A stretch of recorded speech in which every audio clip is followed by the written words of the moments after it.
এখন আমরা ট্রান্সফরমার নিয়ে কথা বলবো।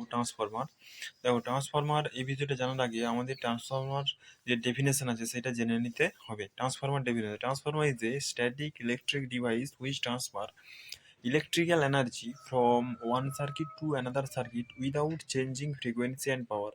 মানে ট্রান্সফরমার হলো একটি স্থির বস্তু যেটা কি করে ইলেকট্রিক্যাল এনার্জিকে একটা সার্কিট থেকে অন্য সার্কিটে ট্রান্সফার করে ফ্রিকোয়েন্সি এবং পাওয়ারকে পরিবর্তন না করেই।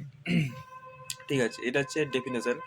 এবার ট্রান্সফরমার দুই প্রকার হয়, একটা হচ্ছে স্টেপ আপ ট্রান্সফরমার আর একটা হচ্ছে step down transformer. Step up transformer কোথায় ব্যবহার করা হয় এবং কেন ব্যবহার করা হয় এটা প্রথমে বলবো, যে স্টেপ আপ ট্রান্সফরমার আমাদের ব্যবহার করা হয় যে আমাদের যে পাওয়ার জেনারেটিং স্টেশন আছে সেখানে আমাদের এই স্টেপ আপ ট্রান্সফরমার ব্যবহার করা হয় ভোল্টেজটাকে বাড়াবার জন্য। কারণ আমাদের যে পাওয়ার জেনারেটিং স্টেশন আছে সেখানে 11 কেভি এর বেশি পাওয়ার জেনারেট করতে পারা যায় না। সেই 11 কেভিটাকে আমাদের বাড়াবার জন্য, ঠিক আছে, 11 কেভি মানে কত, 11,000 ভোল্ট, সেই 11,000 ভোল্টটাকে বাড়াবার জন্য আমাদের স্টেপ আপ ট্রান্সফরমার লাগানো হয়। এবার যদি স্টেপ আপ ট্রান্সফরমার না লাগানো হয় তাহলে কি হবে, আমাদের পাওয়ার জেনারেটিং স্টেশনে 11 কেভি পাওয়ার জেনারেট হয়, ওইটা যদি আমি একটা শহর থেকে অন্য শহরে নিয়ে যাই, মানে ধরো 1000 কিলোমিটার বা 700 কিলোমিটার 800 কিলোমিটার দূরে যদি আমি নিয়ে যাই, তো কিসের মাধ্যমে নিয়ে যাবো, তারের মাধ্যমে। তো তার একটা নিজস্ব রেজিস্ট্যান্স আছে, তো ওখানে অনেক ভোল্টেজ ড্রপ হবে। তার জন্য আমাদের ওই স্টেপ আপ ট্রান্সফরমার সাহায্যে ভোল্টেজটাকে বাড়ানো হয়, যাতে ভোল্টেজটা যাতে বেশি বাড়ে এবং কারেন্ট যাতে কমে, তাতে আমাদের কি হবে, ভোল্টেজ ড্রপটা কম হবে। ঠিক আছে, এবং যদি আমাদের ওই 11 কেভিটা আমি নিয়ে যেতাম তাহলে ভোল্টেজ ড্রপ তো হবেই, অপরন্ত আমাদের ওখানে কারেন্টটা বেশি ফ্লো হবে। ভোল্টেজ কম থাকলে কারেন্ট বেশি ফ্লো হবে, তাই ভোল্টেজটাকে ওখানে বাড়ানো হয় এবং কারেন্টটাকে কমানো হয়। আর যদি না আমাদের ভোল্টেজটাকে বাড়ানো যেত, ঠিক আছে, কারেন্টটা তখন বেড়ে যেত, এবং কারেন্টটা যদি বেড়ে যেত তাহলে আমাদের অনেক মোটা তারের কন্ডাক্টর লাগতো।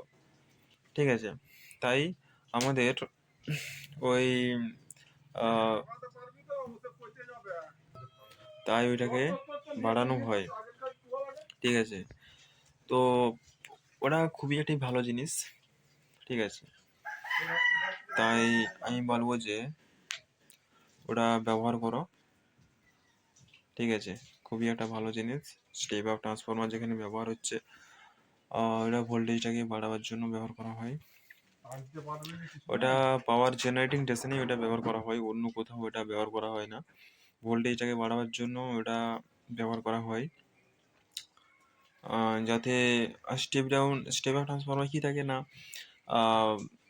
দুটো কয়েল থাকে, একটা প্রাইমারি কয়েল আর একটা হচ্ছে সেকেন্ডারি কয়েল। প্রাইমারি কয়েলটা হচ্ছে লো ভোল্টেজ সাইড আর সেকেন্ডারি কয়েলটা হচ্ছে হাই ভোল্টেজ সাইড। মানে প্রাইমারি কয়েলে যেহেতু লো ভোল্টেজ সাইড, তাই এই সাইডে আমার পাক সংখ্যা কম থাকবে, আর সেকেন্ডারি কয়েলে পাক সংখ্যা বেশি থাকবে, কারণ ওই সাইডটা হচ্ছে আমার হাই ভোল্টেজ সাইড, তাই ওই সাইডে আমার পাক সংখ্যা বেশি থাকবে। এবারে ওখানে ইলেকট্রিক্যালি কোনো কানেক্টিভিটি কোনো থাকে না। ওখানে কি থাকে না, ওখানে কোর থাকে। ঠিক আছে, ওই কোরের মাধ্যমে ল্যামিনেটেড কোর থাকে। কোরগুলো কোনোটাও একসাথে জয়েন্ট যুক্ত নয়। ঠিক আছে, অনেকগুলো কোর থাকে, এরকম পাতলা পাতলা কোর। ঠিক আছে, তাও 30-40টা করে কোর থাকে। ওই কয়েল দুটোকে পেঁচানো থাকে। ঠিক আছে, এবারে ইলেকট্রিক্যালি দুটো প্রাইমারি কয়েল এবং সেকেন্ডারি কয়েলের মধ্যে ইলেকট্রিক্যালি কোনো কানেক্টিভিটি নাই। কি হয়, ওখানে প্রাইমারি কয়েলে যখনই আমাদের ওই ভোল্টেজটা ইনপুট করা হয়, তখন ওখানে ওই প্রাইমারি কয়েলের মধ্যে ফ্লাক্স জেনারেট হয়, এবং ফ্লাক্স জেনারেট হয়ে ওখানে কি হয় না, সেকেন্ডারি কয়েলে যায় ওই কোরের মাধ্যমেই।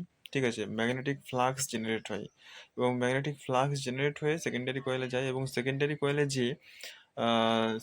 কয়েলে ওই ম্যাগনেটিক ফ্লাক্সগুলো কাট হয়ে ওখানে ইএমএফ জেনারেট হয়। এবার যদি বেশি কয়েলে কাট সংখ্যা বেশি হয় তাহলে বেশি ইএমএফ জেনারেট হবে, আর কম কাট হলে কম ইএমএফ জেনারেট হবে। ঠিক আছে, এটা আবার ওই ফ্লাক্সের উপর নির্ভর করছে। ঠিক আছে, এইভাবে ওখানে ইএমএফ জেনারেট হয়। এবারে স্টেপ ডাউন ট্রান্সফরমার কোথায় ব্যবহার করা হয়? না আমাদের গ্রামেতে বা পাড়াতে আমাদের স্টেপ ডাউন ট্রান্সফরমার ব্যবহার করা হয় ভোল্টেজটাকে স্টেপ ডাউন করার জন্য, মানে ভোল্টেজটাকে কমানোর জন্য। কারণ আমাদের গ্রামে কত আছে 11 কেভি, সেই 11 কেভিটাকে কমিয়ে কত করা হয় 220 ভোল্ট বা সিঙ্গেল ফেজ, 420 ভোল্ট বা থ্রি ফেজ করা হয়। ঠিক আছে।